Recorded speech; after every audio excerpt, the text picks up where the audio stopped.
Emma Clarke had been living alone for about 6 months now. Her very first apartment. Small, a little rundown, but hers.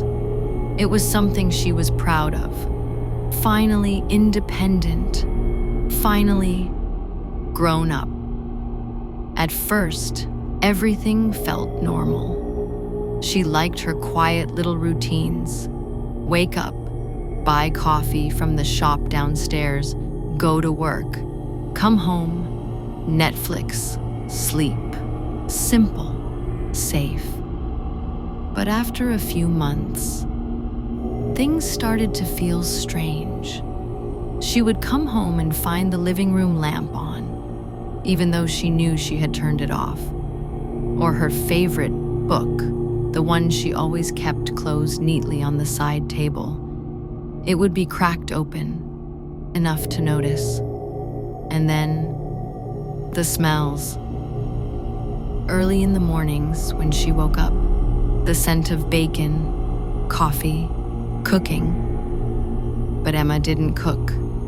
She could barely even fry an egg without setting off the smoke alarm. She convinced herself it was the neighbors. Old building, thin walls, logical explanation. Until that night. Emma was curled up on her worn-out gray couch, scrolling through TikTok, mind half asleep. The TV was playing some reality show she wasn't even watching. Her cat, Jasper, was curled next to her, purring softly. She leaned back, yawning, stretching her arms, and caught sight of the window across from her.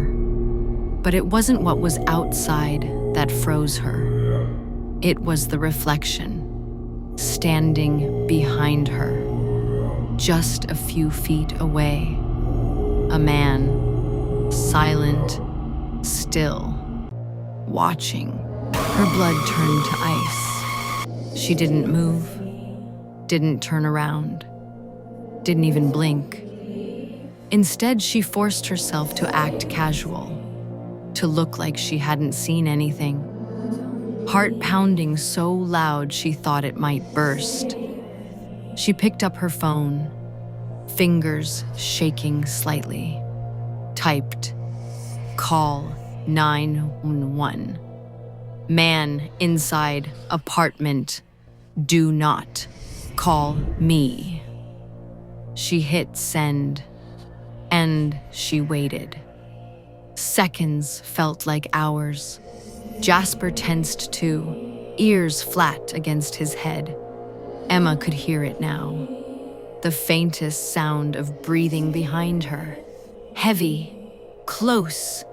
She sat there, hands sweating, pretending to scroll. Pretending everything was fine. And then, bam! Bam! Bam! A thunderous knock at the door.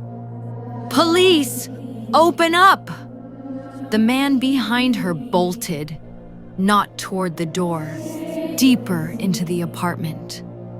Emma jumped up, screaming, running for the officers, telling them through sobs that he was still inside. They rushed in, swept the living room, kitchen, bedroom. Nothing, until they opened the hallway closet. And there he was, crouched low like a spider in the corner, dirty, wild-eyed, clutching a small backpack.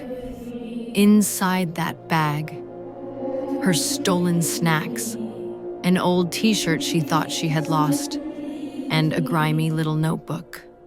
In the notebook, pages of handwritten notes about her routines, when she left for work, what time she fell asleep, when she was most vulnerable. The worst part, the police found that the attic hatch had been tampered with. He had been living above her ceiling for weeks, sneaking down at night, eating her food, standing over her bed, watching her breathe. Emma wasn't paranoid. She wasn't imagining things. She was being hunted by a man who had made her life, his life, and he almost got away with it. And to this day, she still wonders how many nights he stood there, watching her sleep,